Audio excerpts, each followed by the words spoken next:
Chapter 2 किस तरह हाँ तक पहुंचे।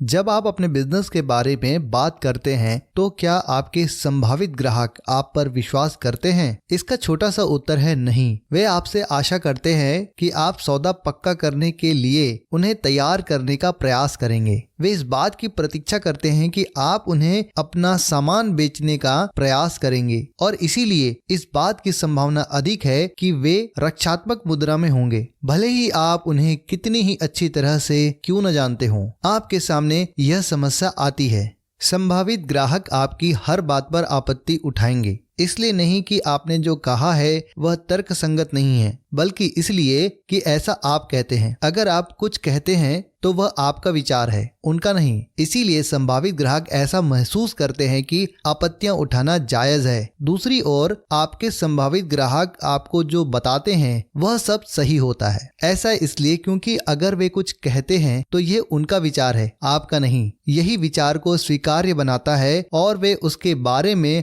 आपत्तियां उठाने की आवश्यकता महसूस नहीं करते। जो तकनीक आप खोजने वाले हैं वह आपको इस योग्य बना देगी कि आपके संभावित ग्राहक आपको यह स्वयं बताएंगे कि वे वास्तव में क्या चाहते हैं। आपको केवल उनकी बातें सुननी है। जब आप किसी संभावित ग्राहक से कहते हैं आप एक ऐसी जीवन शैली अपना सकेंगे जो आपको हर मनचाही चीज देगी, तो उसका जवाब हो सकता है, पर मैं तो अपनी वर्तमान जीवन शैली से खुश हूँ। हो सकता है कि यह आपत्ति बिल्कुल भी सही न हो सकता है उसने यह आपत्ति केवल इसलिए उठाई हो क्योंकि आपने ऐसा कहा था। लेकिन अगर आपका संभावित ग्राहक ठीक यही बात आपसे कहता है तो वह सही होगा। उदाहरण के तौर पर अगर आपका संभावित ग्राहक कहता है मैं चाहता हूं कि मेरी जीवन शैली में मधुरता हो और मुझे जीवन की सारी अच्छी चीजें मिले, तो कोई आपत्ति नहीं उठाई जाएगी क्योंकि उसी ने ऐसा कहा था। यह उसका विचार था, आपका नहीं। जब आप 4 कुंजियों की तकनीक का प्रयोग करते हैं तो आपके संभावित ग्राहक आपको बताएंगे कि वे क्या चाहते हैं, जबकि आप केवल उनकी बात सुनेंगे। लोग आपत्ति क्यों करते हैं? एक बार मैंने एक नेटवर्क कार्यकर्ता से पूछा कि हाल की परिस्थितियों में एक संभावित ग्राहक के साथ मुलाकात का क्या परिणाम निकला। उनका जवाब था खास अच्छा नहीं, वह अधिक रुचि नहीं ले रही थी। मैंने उनसे पूछा कि उसका मतलब क्या था और उसने वही बात दोहरा दी। मैं ठीक तो नहीं जानता, पर उसने जरा भी रुचि नहीं ली।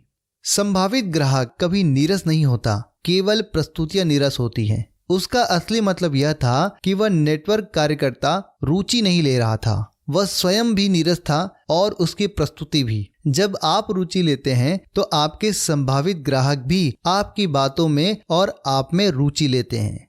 नेटवर्क मार्केटिंग के खजाने की 4 कुंजियां। पहला, बर्फ पिघलाएं। दूसरा, सही बटन खोजें। तीसरा, सही बटन दबाएं। चौथा, सौदा पक्का करें।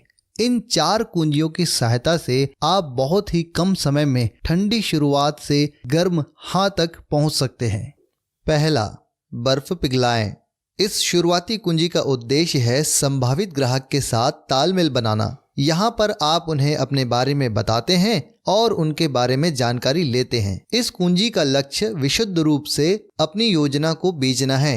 अगर कोई व्यक्ति आपको पसंद करता है तो इस बात की काफी संभावना है कि वह आपकी योजना को भी पसंद करेगा। अगर कोई व्यक्ति आपको पसंद नहीं करता है या उसे आप पर विश्वास नहीं है तो उसे योजना दिखाने से ज्यादा लाभ की आशा नहीं रखनी चाहिए। सवाल यह उठता है कि आप इस स्थिति में कब तक रहें, जब तक कि आप अपना विश्वास न जमा लें और अपने व्यक्तित्व को बेच न लें। जब आप विश्वास जमा लेते हैं तो सामने वाला आपकी बातों को अच्छी तरह से सुनेगा। यही तो आप चाहते हैं। कुछ संभावित ग्राहकों के साथ इस स्थिति में आपको केवल 3 से 4 मिनट का समय लगेगा, जबकि कई लोगों के साथ इसमें आपको 30 से 40 मिनट तक लग सकते हैं। दूसरा, सही बटन खोजें।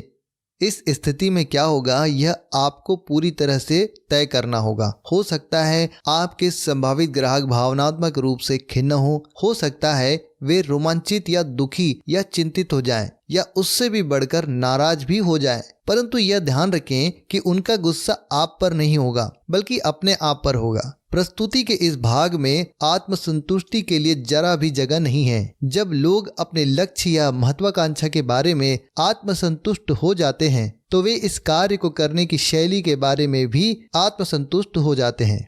आपके नेटवर्क में आपको ऐसे आत्मसंतुष्ट व्यक्तियों की आवश्यकता नहीं है। जो लोग प्रबल भावनात्मक कारणों से शामिल होना चाहते हैं वे अच्छा काम करने के लिए उतने ही अधिक प्रेरित हो सकते हैं। इस स्थिति में आप यह जान सकेंगे कि किस तरह व्यक्ति का प्राथमिक प्रेरणा घटक प्राइमरी मोटिवेटिंग फैक्टर या PMF खोजा जाए। PMF ही वह कारण है जिसके कारण वे आपके बिजनेस में शामिल होना चाहेंगे। हर व्यक्ति दो में से किसी एक कारण से प्रेरित होता है, लाभ प्राप्त करने के लिए या कष्ट से बचने के लिए। इस कुंजी के द्वारा आप यह जान सकेंगे कि आपके प्राथमिक प्रेरणा घटक को किस तरह सामने लाया जाए और यह जानने के बाद किस तरह से उन्हें अपनी योजना में शामिल होने के लिए प्रेरित किया जाए। यहाँ पर संभावित ग्राहक आपको बताते हैं कि वे क्या लाभ प्राप्त करना चाहते हैं और किन कष्टों से बचना चाहते हैं। चारों कुंजियों में से यह सबसे ज्यादा महत्वपूर्ण कुंजी है क्योंकि यहाँ पर आपको संभावित ग्राहक अपनी आशाएं, सपने और डर को शब्दों में प्रकट करते हैं। लोग क्यों खरीदते हैं? हमारे शोध के अनुसार नेटवर्क मार्केटिंग संगठन में शामिल होने वाले अधिकतर लोगों के प्राथमिक प्रेरणा घटक निम्नलिखित हैं। पहला, अतिरिक्त आमदनी। दूसरा, आर्थिक स्वतंत्रता। तीसरा, स्वयं का बिजनेस। चौथा, ज्यादा खाली समय। पांचवा, व्यक्तिगत विकास। छठवां, दूसरों की सहायता करना। सातवां, नए लोगों से मेल जोल। आठवां, रिटायरमेंट। नौवां, जायदाद छोड़ना। जब आप इस सूची का अध्ययन करते हैं तो आप पाते हैं कि इन सूचीबद्ध कारणों में से एक कारण आपका भी प्राथमिक कारण है जिसकी वजह से आप नेटवर्क मार्केटिंग बिजनेस में हैं। कई और सहायक कारण भी हो सकते हैं पर कोई एक कारण अन्य कारणों से अधिक प्रबल अवश्य होगा। यही आपका प्राथमिक प्रेरणा घटक है। क्योंकि प्राथमिक प्रेरणा घटक सबसे ज्यादा महत्वपूर्ण होता है इसीलिए यह समझ लेना अनिवार्य है कि नेटवर्क मार्केटिंग में शामिल होने वाले हर व्यक्ति का प्राथमिक प्रेरणा घटक वही नहीं होता जो कि आपका है। उदाहरण के तौर पर आपको चॉकलेट आइसक्रीम पसंद हो सकती है पर इसका यह अर्थ नहीं होता कि यह आइसक्रीम हर एक को पसंद होगी। कई लोग स्ट्रॉबेरी या कैरेमल को ज़्यादा पसंद करते होंगे पर अगर आप चॉकलेट आइसक्रीम पसंद करते हैं तो आपके लिए इसके बारे में बातें करना न केवल आसान होगा बल्कि आप इसे दूसरे लोगों के साथ बांटना भी चाहेंगे और आपके लिए यह समझना बहुत कठिन होगा कि इसे हर व्यक्ति पसंद क्यों नहीं करता। अधिकतर लोग चॉकलेट आइसक्रीम पसंद करते हैं पर इसी कारण से यह हर एक की पहली पसंद नहीं हो जाती। कई लोगों को तो इससे एलर्जी भी होती है। नीचे लिखी हुई कहानियां असली जिंदगी की कहानियां हैं जो आपको प्राथमिक प्रेरणा घटक की शक्ति से अवगत कराएगी। रॉन क्यों शामिल नहीं हुआ?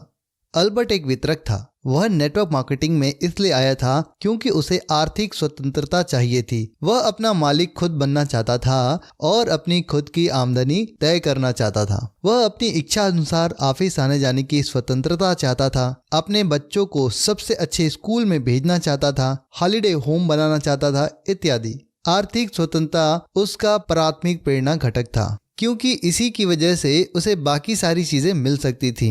अपने लक्ष्यों के प्रति उसका पूर्ण भावनात्मक जुड़ाव था और वह अपने बारे में उत्साह से लगातार बातें कर सकता था। फंड जुटाने के स्थानीय कार्यक्रम के दौरान वह रॉन नामक संभावित ग्राहक से मिला और उसने उसे अपना बिजनेस देखने के लिए आमंत्रित किया। अल्बर्ट ने रॉन को पूरे उत्साह से अपनी योजना समझाई। रॉन काफी प्रभावित भी हुआ। उसने कहा कि वह शामिल होना चाहेगा। वास्तव में अल्बर्ट ने रॉन को फिर कभी नहीं देखा और वह पशुपश में था कि आखिर उससे गलती कहाँ हुई थी। रॉन क्यों शामिल नहीं हुआ? समस्या यह थी कि दरअसल रॉन की प्राथमिक प्रेरणा घटक आर्थिक स्वतंत्रता था ही नहीं। उसने अमीर बनने, बड़े घर में रहने और बढ़िया कार का मालिक बनने की महत्वाकांक्षा नहीं थी। वह अपनी माँ से मिला अपने छोटे से घर में ही खुश था। उसे सड़क के ट्रैफिक में फंसने के बजाय ट्रेन पकड़ना और उसमें अखबार पढ़ना ज्यादा पसंद था। रॉन ने महसूस किया कि आर्थिक स्वतंत्रता ठीक थी पर इससे उसे सौदा पक्का करने के लिए पर्याप्त प्रेरणा नहीं मिल पा रही थी।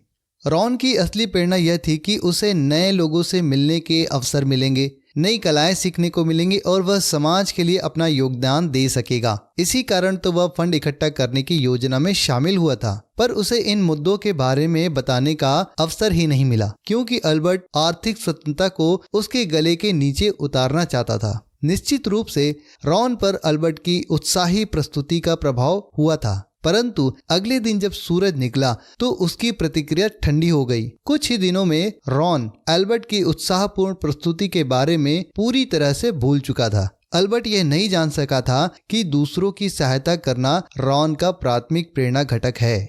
जेन का गलत फैसला।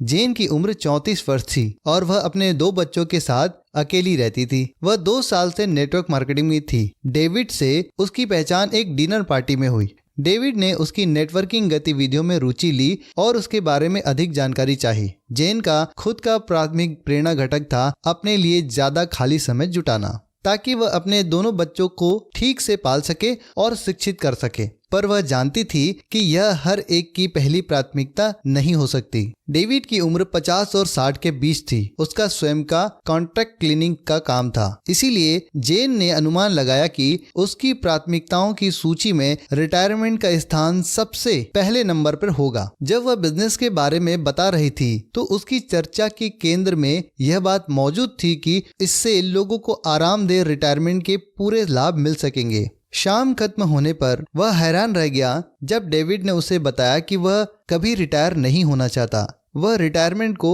शीघ्र मृत्यु मानता है। जेन ने यह गलत अनुमान लगा लिया था कि रिटायरमेंट डेविड का प्राथमिक प्रेरणा घटक है। उसका परिणाम यह निकला कि डेविड उसके साथ शामिल होने के लिए प्रेरित नहीं हो पाया।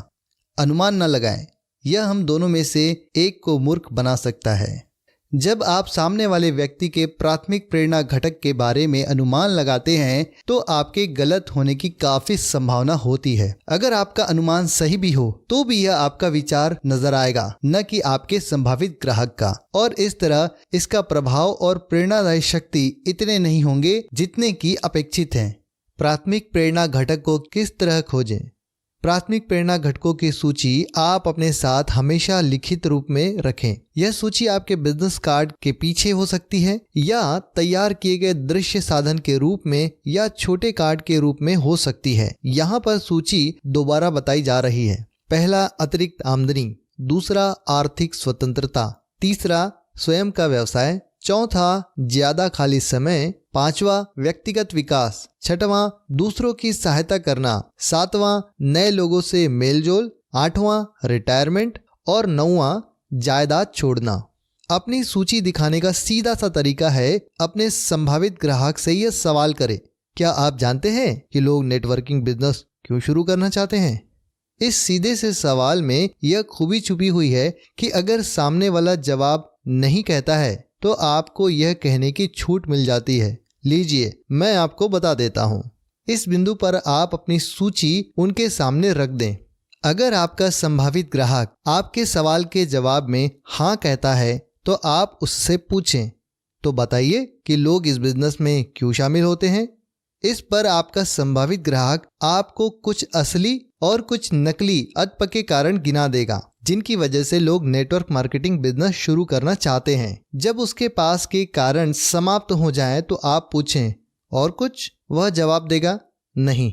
इस पर आप यह कहें, लीजिए मैं आपको बता देता हूँ, और फिर तत्काल उसके सामने प्राथमिक प्रेरणा घटकों की अपनी सूची रख दें। इसके बाद 5 ठोस सोने के सवाल पूछें। यह 5 सवाल आपके द्वारा पूछे जाने वाले सवालों में सबसे ज्यादा कीमती सवाल होंगे। ये जल्दी ही आपको नेटवर्क मार्केटिंग की चोटी तक तेजी से पहुंचा देंगे। यदि यह आपका प्राथमिक प्रेरणा घटक हो, इन सवालों को रट लें और इन्हें अपना हिस्सा बना लें। इनके क्रम को बदलने की गलती न करें। यह वचन आप पहले ही दे चुके हैं कि आप मेरी हर बात मानेंगे।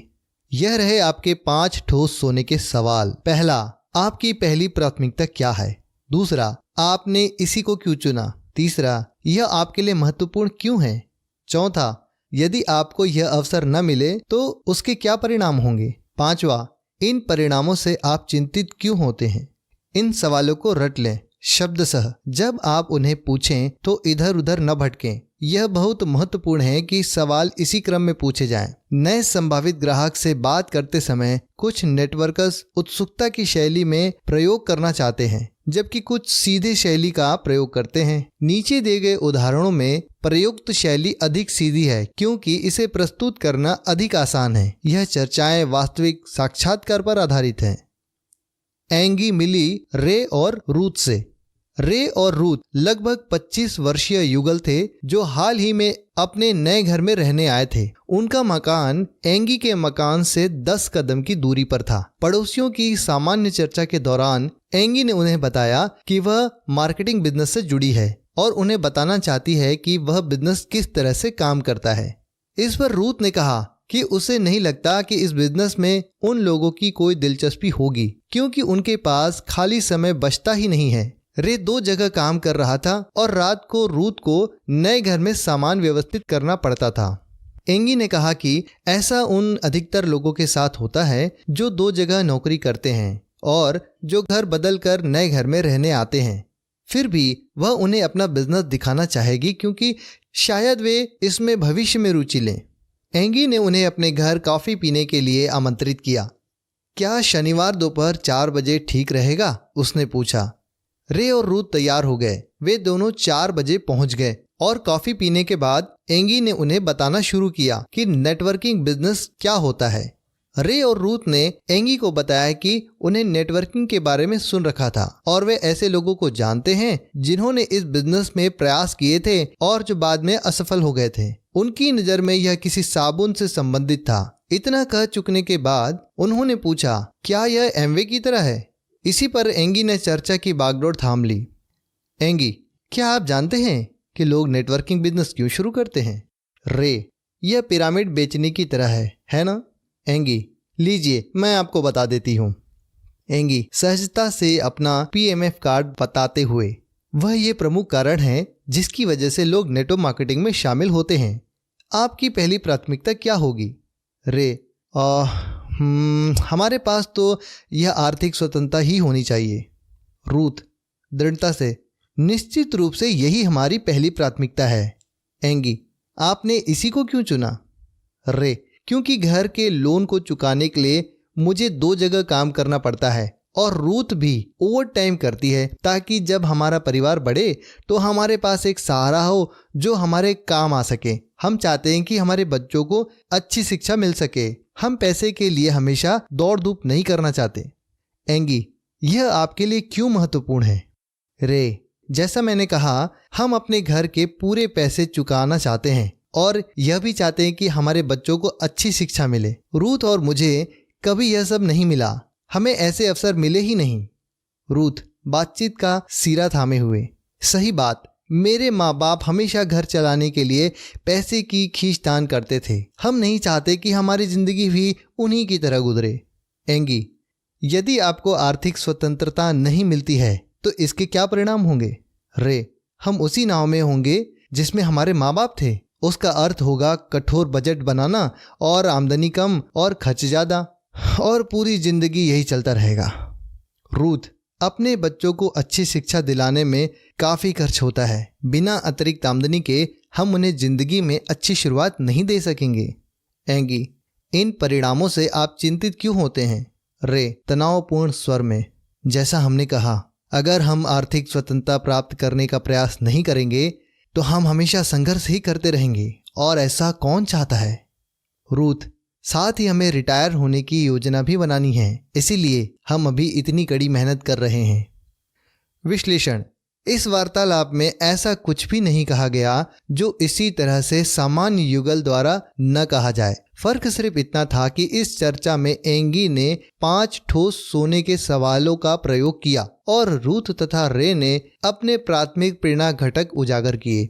अगर एंगी को किस्मत से यह पता भी होता कि उनका परिणाम प्रेरणा घटक आर्थिक स्वतंत्रता है, तो भी रे और रूथ की निगाह में यह विचार एंगी का होता, उसका नहीं। अगर एंगी ने उसके आर्थिक स्वतंत्रता के बारे में बात की होती तो रूथ और रे ने शायद आपत्तियां उठाई होती क्योंकि वह एंगी का विचार होता, पर चूंकि यह विचार उन्हीं का था और ऐसा उन्होंने खुद कहा था, इसलिए यह हकीकत थी, इस बारे में कोई आपत्ति हो ही नहीं सकती थी।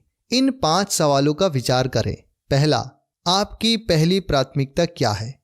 असली सवाल यह था, आप आज मेरे नेटवर्क मार्केटिंग बिजनेस में क्यों शामिल होना चाहते हैं? रे ने कहा कि उनका प्राथमिक प्रेरणा घटक आर्थिक स्वतंत्रता है, इसीलिए वे दोनों शामिल होंगे। दूसरा, आपने इसी को क्यों चुना? यह सवाल दरअसल यह पूछता है, आप इस कारण से क्यों शामिल होना चाहते हैं? उन दोनों ने स्पष्ट किया कि वे अपने घर का लोन चुकाना चाहते हैं, अपने बच्चों को अच्छी शिक्षा देना चाहते हैं और पैसों की तंगी वाला जीवन नहीं जीना चाहते। तीसरा, यह आपके लिए महत्वपूर्ण क्यों है? यह सवाल पूछता है, मुझे फिर से बताएं, आप इसी कारण से क्यों शामिल होना चाहते हैं? रे कहता है, जैसे मैंने कहा, और फिर से अपनी बातें दोहराता है और उन कारणों को बताता है जिसके लिए वह बिजनेस में आना चाहता है। रूथ भी और कई तर्क देती है कि आर्थिक स्वतंत्रता उसके लिए पहले नंबर का कारण क्यों है, जिसके लिए दोनों को उसमें शामिल होना चाहिए। उसके माता पिता को खर्च चुकाने में मुश्किल आती थी और वह ऐसी परिस्थितियों में नहीं जीना चाहती थी। चौथा, आर्थिक स्वतंत्रता नहीं मिली तो उसके परिणाम क्या होंगे? यह सवाल दरअसल पूछता है कि अगर आप शामिल नहीं होते तो आपके साथ क्या होगा? अब वे दोनों रोमांचित हो जाते हैं। वे एंगी को बताते हैं कि वे अपने माता पिता की तरह तंगहाल जीवन नहीं जीना चाहते और वे नहीं चाहते कि उनके बच्चों को सिर्फ इसलिए अच्छी शिक्षा न मिल पाए क्योंकि उनके पास पर्याप्त पैसा नहीं था। पांचवा, इन परिणामों से आप चिंतित क्यों होते हैं? यह सवाल उनसे अपनी पहली प्राथमिकता को दोहराने का आग्रह करता है। वे दोनों उत्साहित हो जाते हैं। वे बार बार जोर देकर बताते हैं कि आर्थिक स्वतंत्रता उनके व्यवसाय में शामिल होने का पहला कारण क्यों था। ध्यान देने वाली बात यह है कि यह सब उन्होंने एंगी को बताया, एंगी ने उन्हें नहीं बताया। अगर एंगी ने उन्हें यही सब बातें ठीक इसी तरह बताई होती तो भी शायद उन्होंने बहानेबाजी की होती कि वे नेटवर्क मार्केटिंग बिजनेस में क्यों शामिल नहीं हो सकते। पर चूंकि उन्होंने खुद एंगी को अपने शामिल होने के कारण बताए थे, इसीलिए वे कारण वास्तविक थे। इस साक्षात्कार के बाद एंगी ने उन्हें बताया कि योजना किस तरह कार्य करती है और इसके लाभकारी परिणामों का वर्णन करते समय उसने उन्हीं के शब्दों का प्रयोग किया। उसने उन्हीं के फायदे बताए जो उन्हें प्राप्त हो सकते थे और वे कहानियां बताई जिनसे वे बच सकते थे। रे और रूथ की निगाह में यह उनके सपनों का बिल्कुल सही उत्तर था, क्योंकि वे अपने ही शब्दों को दूसरे के मुंह से सुन रहे थे। अपने ही लक्ष्य और अपने ही डर जो एक प्रस्तावित व्यावसायिक योजना के रूप में प्रस्तुत किए गए थे, यह सब उनका ही था, एंगी का नहीं। किस तरह ब्रूनो ने एक सख्त चने को फोड़ा।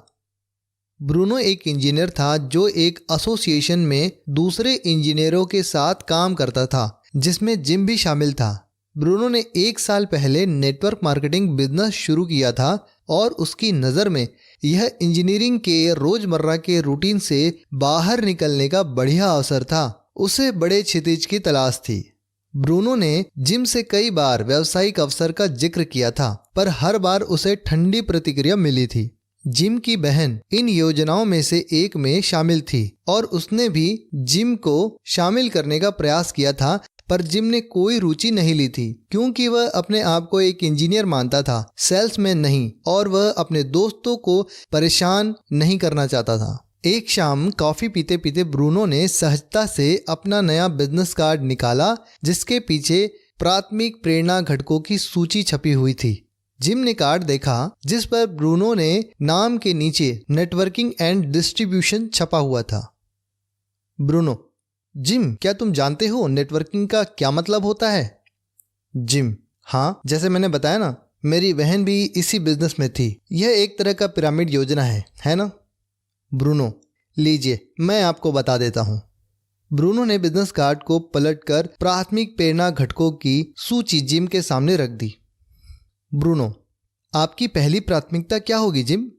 जिम: मैं सोचता हूँ अपना स्वयं का बिजनेस और दूसरों की सहायता करना। ब्रूनो: आपने इन्हीं दोनों को क्यों चुना? जिम: मैं बिजनेस इसलिए करना चाहता हूँ क्योंकि मैं इंजीनियरिंग की चक्की में तकरीबन 20 साल से पिस रहा हूँ। अगर मैं नेटवर्किंग में शामिल होता हूँ तो इस प्रक्रिया में दूसरों की सहायता करना चाहूँगा। मुझे ऐसा करना अच्छा लगता है, इसलिए तो मैं इस कमेटी के लिए स्वेच्छा से काम कर रहा हूँ। ब्रूनो, यह आपके लिए महत्वपूर्ण क्यों है? जिम, जैसा मैंने पहले कहा, भविष्य में भी मुझे उसी पुरानी चक्की में पिसना होगा। आप जानते ही हैं यह किस तरह का काम है ब्रूनो। मैं इन दिनों अपने रिटायरमेंट के बारे में बहुत ज़्यादा सोच रहा हूँ और यह दुखद है। मैं कुछ और करना चाहूँगा, पर 38 साल की उम्र में यह एक बहुत बड़ा खतरा है जो उठाने से मुझे डर लगता है। ब्रूनो, अच्छा, अगर आपका अपना बिजनेस न हो तो उसके परिणाम क्या होंगे? जिम असहज होते हुए, जैसा मैंने कहा, मुझे उसी चक्की में पिसना पड़ेगा। मेरे पास वही पुरानी रूटीन जीवन होगा। हमारी उम्र के कई लोग इसी तनाव के कारण मर जाते हैं। अगर मेरे पास अधिक समय रहे तो मैं अपने बेटे के स्कूल की अभिभावक समिति में शामिल होना चाहूँगा। मैं अपनी वर्कशॉप में अधिक समय बिताना चाहूँगा और स्वयं के निर्णय लेना चाहूँगा। मैं अपनी जिंदगी को दूसरे के नियंत्रण में देखते देखते थक चुका हूँ। ब्रूनो, इससे आप चिंतित क्यों होते हैं? जिम, क्योंकि अगर मेरे पास समय होगा तो मैं चीज़ों को दूसरी तरह से करना चाहूँगा। मैं ज़्यादा अच्छी तरह से जीना चाहूँगा और काम कम करना चाहूँगा। जीवन शैली बदलने के लिए मैं स्वयं के लिए कुछ करना चाहूँगा। ब्रूनो, नेटवर्किंग बिजनेस बना ही इस तरह से है कि आपको यहाँ सब चीज़ें एक साथ मिल जाती हैं। यह आपको अधिक समय, अधिक स्वतंत्रता देता है, स्वयं का बिजनेस शुरू करने तथा दूसरों के सहायता करने के अवसर देता है, और वह भी नए करियर की शुरुआत के जोखिम के बिना। मैं अब आपको दिखाता हूँ कि इसमें मुझे क्या लाभ हुआ।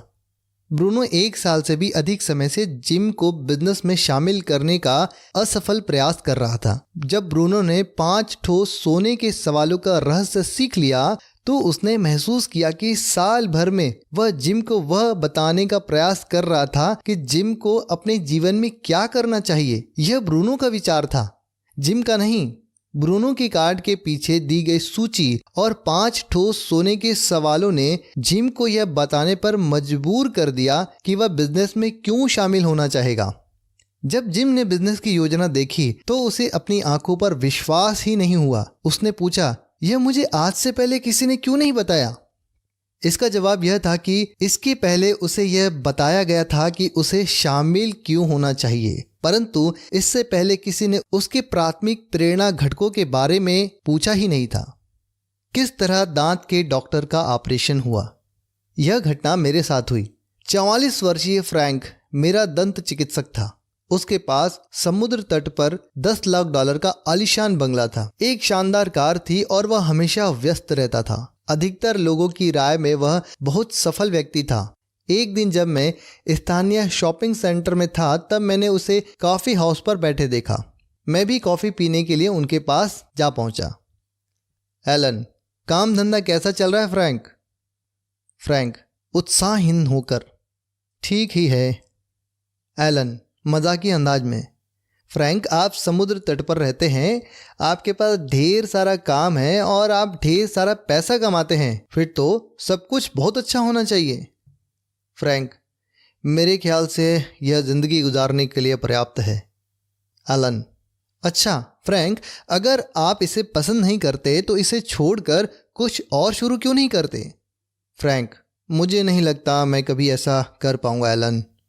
एलन, क्यों नहीं? फ्रैंक यथार्थपूर्ण स्वर में, क्योंकि मैं दांतों का डॉक्टर हूं, हमेशा दांतों का डॉक्टर था, मैं यही कर सकता हूं। एलन रुचि लेते हुए, अच्छा फ्रैंक, आपने दांतों का डॉक्टर बनने का फैसला कब किया? फ्रैंक, तब मैं 18 साल का था और विश्वविद्यालय में पढ़ रहा था। मैंने चिकित्सा में दाखिला नहीं लिया और दंत चिकित्सा मेरा अगला विकल्प था। एलन, क्या आपको दांतों का डॉक्टर बने रहना अच्छा लगता है फ्रैंक? फ्रैंक झटके से, सच कहूं तो नहीं, पर इससे बिल चुक जाते हैं। एलन, फ्रैंक, अगर कोई 18 साल का लड़का आपकी सर्जरी में आकर आपसे कहे कि अगले 20 साल में आपको अपनी ज़िंदगी किस तरह जीनी चाहिए, तो क्या आप उसकी बातें सुनेंगे? फ्रैंक हंसते हुए, 18 साल का अनुभवीहीन युवक 44 साल के अनुभवी आदमी की ज़िंदगी के बारे में क्या समझ सकता है? एलन, तो आप उसकी बात नहीं सुनेंगे? फ्रैंक, बिल्कुल नहीं। एलन, फिर आप अभी उसकी बात क्यों सुन रहे हैं? चर्चा एकदम रुक गई। फ्रैंक अवाक रह गया। उसने यह कभी नहीं सोचा था कि 18 साल के कॉलेज में पढ़ने वाला छात्र के क्षणिक निर्णय से 44 साल की उम्र में उसके जीवन की दिशा नियंत्रित हो रही है। मैं देख रहा था कि यह सवाल उस पर कितना प्रभाव डाल रहा था और यह इतना अच्छा अवसर था जिसे मैं खोना नहीं चाहता था। मैंने अपनी जेब में हाथ डाला और अपना बिजनेस कार्ड निकाला जिसके पीछे प्राथमिक प्रेरणा घटकों की सूची छपी हुई थी। एलन, फ्रैंक, इस सूची पर नज़र डालें। आपकी नज़र में जिंदगी की पहली प्राथमिकता कौन सी है? लंबी खामोशी के बाद उसने अंततः जवाब दिया, फ्रैंक, ज़्यादा खाली समय। एलन, आपने इसी विकल्प को क्यों चुना? फ्रैंक, मैं हर रोज़ सुबह 6 बजे उठ जाता हूँ ताकि 8:30 बजे से पहले मरीज देखने के लिए मैं तैयार हो सकूँ। मैं शाम 6 बजे तक काम करता हूँ और पूरे दिन उन लोगों की शिकायतें और तकलीफ़ें सुनता रहता हूँ जो मुझे देखकर खुश नहीं होते। मेरे पास खुद के लिए या अपने बच्चों के लिए कभी समय नहीं होता, सप्ताह के अंत में भी नहीं। मैं इतना थक जाता हूँ कि मैं कोई भी महत्वपूर्ण काम करने की हालत में नहीं होता। फुर्सत एक ऐसी चीज़ है जो मेरे पास कभी होती ही नहीं है। एलन, यह आपके लिए क्यों महत्वपूर्ण है फ्रैंक? फ्रैंक, असहज होते हुए, जैसा मैंने कहा, मेरा जीवन मिनट से मिनट तक के टाइम टेबल के अनुसार चलता है। मैं सोचता हूँ कि काश मैं किसी स्कूल में टीचर होता ताकि मेरे पास ज़्यादा समय होता और ढेर सारी छुट्टियाँ होती। एलन, यानी? फ्रैंक, दंत चिकित्सा जैसा नहीं। दंत चिकित्सा वैसा नहीं है जैसे इसे समझा जाता है। जब मैंने पहली बार इसमें कदम रखने का फैसला किया था, फ्रैंक 5 मिनट तक भाव विलीन होकर उस कैद खाने के बारे में बात करता रहा जिसमें दंत चिकित्सा ने उसे कैद कर रखा था। एलन, अगर आपको ज़्यादा समय नहीं मिले तो इसके क्या परिणाम होंगे फ्रैंक? फ्रैंक, हताश भरे स्वरों में, मुझे अपनी पूरी जिंदगी सर्जरी करते करते काटनी पड़ेगी। मेरे बच्चे बड़े हो रहे हैं, मेरे पास उनके लिए समय नहीं है। मेरी पत्नी का कहना है कि मेरी तनावपूर्ण स्थिति से वह भी काफ़ी तनावग्रस्त रहती है। फ्रैंक का चेहरा पीला पड़ रहा था, उसकी आंखें डबडबा रही थी। मुझे लगा कि वह फूट फूट कर रोने वाला है। 20 साल में पहली बार वह अपने दिमाग में मौजूद विचारों को शब्दों में व्यक्त कर पा रहा था। एलन, धीमे से, आप इससे चिंतित क्यों होते हैं फ्रैंक? फ्रैंक ने कोई जवाब नहीं दिया। वह जवाब दे भी नहीं सकता था क्योंकि वह काफ़ी चिंतित था। वह बस चुपचाप वहाँ बैठा रहा। मैंने ज़्यादा जानकारी के लिए उस पर दबाव नहीं डाला क्योंकि मुझे नहीं लगता था कि वह इसे झेल पाएगा। इसके अलावा मुझे कॉर्नफ्लेक्स खरीदने चाहिए थे, न कि फ्रैंक की ज़िंदगी को बदलना चाहिए था। 3 महीने बाद मैं फ्रैंक से उसकी सर्जरी में मिलने गया। उसके रिसेप्शनिस्ट ने मुझे बताया कि वे बाहर गए हुए थे। वे एक सोमवार को लौटकर आए थे और उन्होंने घोषणा की थी कि उनका एक दोस्त उनकी जगह चिकित्सा करेगा। वे कुछ छुट्टियां मनाने जा रहे हैं। किसी ने भी उन्हें 3 महीने से नहीं देखा था। 1 साल बाद मैंने सुना कि फ्रैंक अमेरिका में कमीशन पर मोटल बेच रहा है और वह काफ़ी खुश है।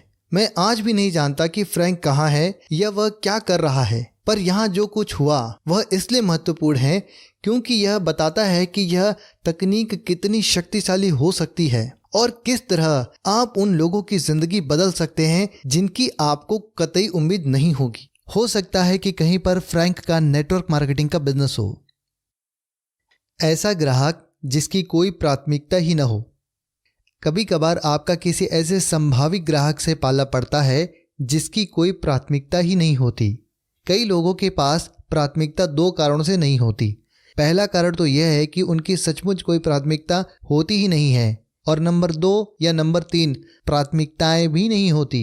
इस तरह के मामलों में उन्हें धन्यवाद दें और अगले संभावित ग्राहक की खोज में चल दें। अपना समय ऐसे लोगों के साथ बर्बाद न करें जिनके पास कोई आशा, सपना या प्राथमिकता न हो। दूसरा कारण यह होता है कि वे प्राथमिकता चुनने में इसलिए भी डरे हुए हो सकते हैं क्योंकि उन्हें उसके अनुसार काम करने पर मजबूर होना पड़ेगा। इस तरह के संभावित ग्राहकों से कैसे निपटा जाए? आपके और संभावित ग्राहक के बातचीत के कुछ अंश उदाहरण। आपकी पहली प्राथमिकता क्या है? संभावित ग्राहक: सच कहूं तो इनमें से कोई भी नहीं। आप: कोई भी नहीं। संभावित ग्राहक: नहीं, इनमें से कोई भी अभी मेरे लिए महत्वपूर्ण नहीं है। आप: सामान्य रूप से।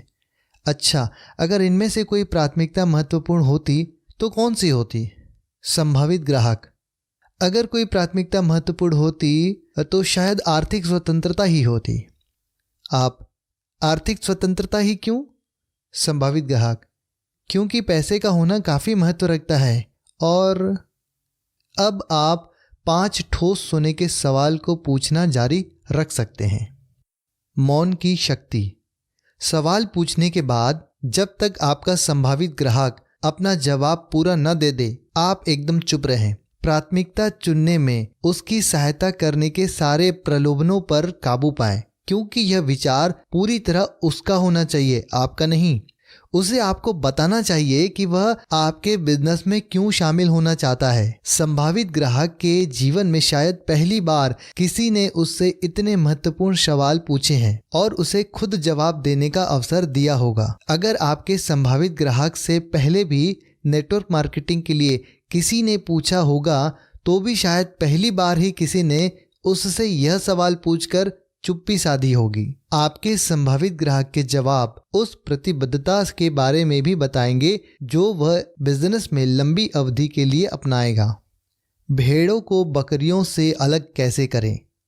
5 ठोस सोने के सवाल के जवाब संभावित ग्राहक जितनी गंभीरता और गहराई से देगा, उससे आपको यह पता चल जाएगा कि वह व्यवसाय में कितना प्रेरित और प्रतिबद्ध रहेगा। यदि उसके जवाब लापरवाही पूर्ण, अविश्वसनीय या असंतोषजनक हों तो आपको सावधानी से यह सोचना होगा कि आपको उसे नेटवर्क मार्केटिंग में शामिल करने का निमंत्रण देना चाहिए या नहीं। जब तक आपके संभावित ग्राहक के सीने में आग न हो तब तक वह शिकायत करने के सिवा कुछ और नहीं करेगा। अगर 5 ठोस सोने के सवालों के उसके जवाब कमजोर हों तो बेहतर होगा कि आप कोई नया ग्राहक खोज लें। जो संभावित ग्राहक कमजोर प्रतिक्रिया देते हैं उनकी कार्यशैली भी कमजोर होगी और वे लगातार आपका समय बर्बाद करेंगे। प्राथमिकताओं और सपनों से भरे ग्राहक निश्चित ही सफल होंगे, भले ही आप उनकी सहायता करें या ना करें।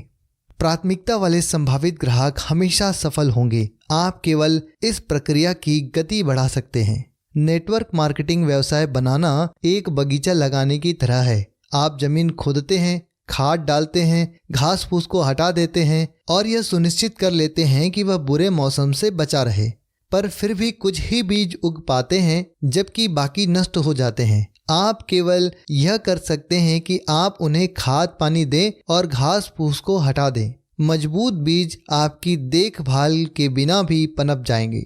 अगर आप कमजोर बीज बो रहे हैं तो आपको हमेशा उनकी देखभाल करनी होगी और उनके बढ़ने की आशा करनी होगी। यह सोचने की गलती कभी न करें कि एक कमजोर बीज को प्रोत्साहन दिया जाए और वह एक मजबूत और सुंदर पौधे में बदल सकता है। ऐसा कभी कभार ही होता है। असली रहस्य है मजबूत बीज बोना। यही 5 ठोस सोने के सवालों का लक्ष्य है। इसके पहले कि आप उन्हें बोने का फैसला करें, ये सवाल बीज की संभावित शक्ति का परीक्षण करेंगे। अगर कोई संभावित ग्राहक सवालों का जवाब देते समय मजबूत नहीं लगता तो वह आपके लिए गलत ग्राहक हो सकता है। शायद उसका समय निर्धारण ही गलत हो या वह केवल आपके सामानों का खरीदार ही बन सकता हो। आप भले ही कितने भी संभावित ग्राहकों को प्रायोजित करें पर अपना अधिकतर समय मजबूत बीजों को दें।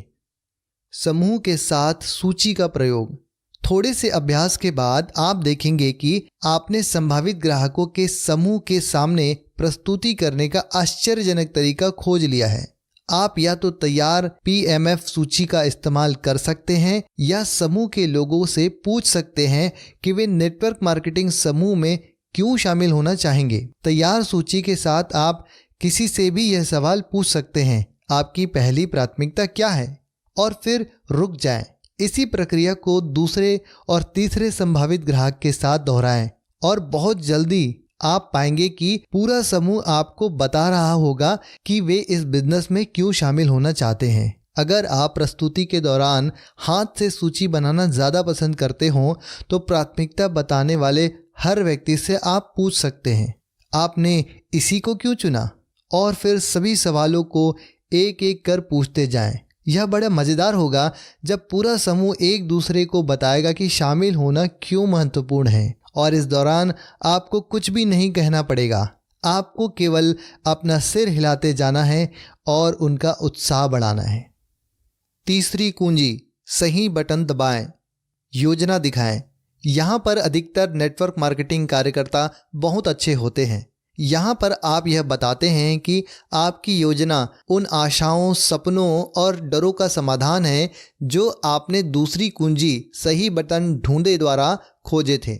आपको दिए गए प्रशिक्षण से आपको अपनी व्यावसायिक योजना को प्रस्तुत करने का ऐसा तरीका निस्संदेह मिल जाएगा जो आजमाया हुआ होगा और जिससे अपेक्षित परिणाम प्राप्त होंगे। फिर भी यह अत्यंत महत्वपूर्ण है कि आप अगले वक्तव्य को समझ लें। व्यावसायिक योजना केवल एक समस्या का समाधान है या एक सपने को साकार करने का तरीका। समाधान तार्किक रूप से सही होना चाहिए, पर तर्क का प्रभाव केवल दिमाग पर पड़ता है। 5 ठोस सोने के सवाल भावनाओं के तालों को खोलते हैं और संभावित ग्राहकों को प्रेरित करते हैं कि वे अपने समाधान स्वयं खोजें। अगर आपने समाधान देने से पहले ही सामने वाले से प्राथमिक प्रेरणा घटक को नहीं खोजा है तो हो सकता है कि संभावित ग्राहक उस समय तो उत्साहित हो जाएगा, पर बाद में वह भावनात्मक रूप से प्रेरित या प्रतिबद्ध नहीं होगा। इसी कारण अधिकतर संभावित ग्राहकों का उत्साह कुछ ही दिनों में ठंडा पड़ जाता है।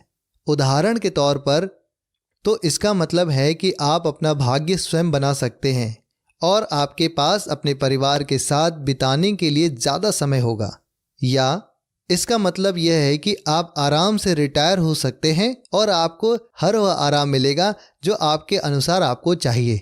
जब आप व्यावसायिक योजना बनाते समय अपने संभावित ग्राहक के ही शब्दों को दोहराते हैं तो यह बात उनके लिए व्यक्तिगत बन जाती है। यह अर्थपूर्ण और प्रेरणादायक बन जाती है क्योंकि वे विचार व शब्द उनके होते हैं, आपके नहीं। चौथी कुंजी, सौदा पक्का करें। अगर आप इन तकनीकों का पूरी तरह पालन करते हैं तो आपने संभावित ग्राहक से अपनी योजना में शामिल होने के लिए आग्रह करना कोई बड़ी बात नहीं रह जाती। उनके खुद के भीतर इतना उत्साह पैदा हो जाना चाहिए कि वे बिजनेस शुरू करने के लिए बेताब हो जाएं। हमेशा अपनी प्रस्तुति को इस नज़रिए के साथ रखें जैसे तत्काल शुरुआत करना एक स्वाभाविक प्रक्रिया हो। आपकी शैली व्यावसायिक तो हो परंतु सहज भी हो, जैसे आप हर रोज यही सब करते हैं। जब आपको लगे कि आपके संभावित ग्राहक ने बिजनेस में शामिल होने का मन बना लिया है तो याद रखें, आप उन्हें तुरंत शामिल होने का निमंत्रण अवश्य दें। हमेशा विश्वासपूर्ण व निश्चित बने रहें और उसे बताएं कि आप उसे शामिल करना चाहते हैं, आज ही न कि अगले दिन। यह पद्धति काम क्यों करती है? 4 कुंजियों वाली पद्धति हां तक पहुंचने का आजमाया हुआ नुस्खा है, इसलिए इससे अधिकतम लाभ प्राप्त करने के लिए आपको इस फार्मूले का पूरी तरह पालन करना है। मैं जिन नेटवर्क मार्केटिंग कार्यकर्ताओं से मिला हूं उनमें से अधिकतर बर्फ पिघलाएं स्तर पर अच्छा प्रदर्शन करते हैं। उन्होंने सीख लिया है कि लोगों से दोस्ताना ढंग से बात कैसे की जाए और किस तरह उनसे तालमेल बैठाया जाए। अधिकतर नेटवर्क मार्केटिंग कार्यकर्ता सही बटन ढूंढे स्तर पर अधिक प्रभावी नहीं होते। वे बर्फ पिघलाएं से सीधे सही बटन दबाए पर पहुंच जाते हैं। यह मान भी लिया जाए कि व्यावसायिक योजना की उनकी प्रस्तुति श्रेष्ठ रहती हो तो भी यह आवश्यक नहीं है कि संभावित ग्राहक शामिल होने के लिए प्रेरित हो जाएंगे, क्योंकि वे भावनात्मक रूप से तैयार नहीं हो पाते। यही प्रमुख कारण है जिसकी वजह से कई संभावित ग्राहक आपकी योजना की प्रस्तुति से रोमांचित हो तो जाते हैं, पर 1-2 दिन बाद ही उनका उत्साह पूरी तरह से ठंडा पड़ जाता है। कुछ नेटवर्क मार्केटिंग कार्यकर्ता तो योजना दिखाने में इतने तल्लीन हो जाते हैं कि वे विचार को बेच तो सकते हैं, पर वे इतना ज़्यादा बोलते हैं कि उन्हें इसे वापस खरीदना पड़ता है। आपकी व्यावसायिक योजना आपके संभावित ग्राहक के उन कष्टों का समाधान है जिन्हें वे दूर करना चाहता है और उन लाभों का समाधान है जो वे प्राप्त करना चाहता है। इसलिए योजना दिखाने का तब तक कोई अर्थ नहीं है जब तक कि आप संभावित ग्राहक की प्राथमिक प्रेरणा घटक न खोज लें और उन्हें इसके बारे में आवेशित न कर दें। अगर आप सही बटन ढूंढने में श्रेष्ठ हों तो आपको सौदा पक्का करने की स्थिति के बारे में अधिक चिंतित होने की आवश्यकता नहीं है। अगर आप जानते हैं कि संभावित ग्राहक को किस तरह भावनात्मक रूप से विचलित किया जा सकता है तो वे अपनी समस्याओं के लिए स्वयं समाधान खोजना प्रारंभ कर देंगे। इस तरह सही बटन ढूंढना और उसे दबाना और अपना नेटवर्क बनाना आपके लिए एक सरल कार्य बन जाएगा।